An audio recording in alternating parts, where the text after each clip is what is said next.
Buongiorno cari amici camminatori, pellegrini e viandanti, mercoledì 19 novembre e qui fa un freddo terribile.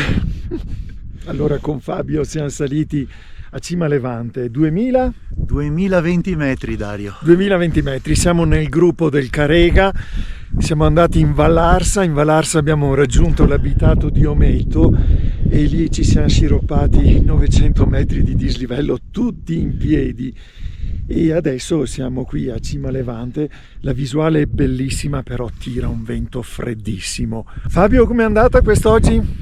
Siamo partiti con un nebbione incredibile, addirittura gocciolava stamattina in partenza, però poi guarda, si è aperto fuori un panorama meraviglioso adesso, da Rovereto al Carega, al Pasubio, al Cornetto, alla Vallarsa, la Vallarsa, ai Lessini. Mamma, che panorama meraviglioso proprio. Davvero. Bene, bene cari amici, bravi. Fa freddissimo, per cui ci rimettiamo in marcia. Cari amici, buona montagna a tutti e continuate a seguirci. Ciao! Ciao!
Eccoci cari amici, camminatori, pellegrini e viandanti al termine di questa nostra bella escursione sul gruppo del Carega.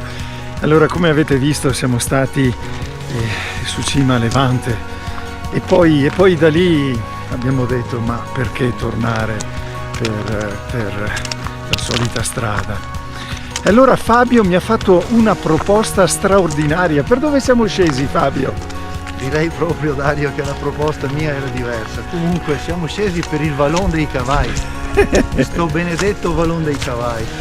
Abbastanza impervio, abbastanza impervio. Mamma mia, per escursionisti esperti, ecco, per cui con molta attenzione, Dario, però per fortuna dai. Ma bene dai, sì, bello, siamo bello. venuti giù bene. Oltre 800 metri in piedi proprio in discesa. In discesa.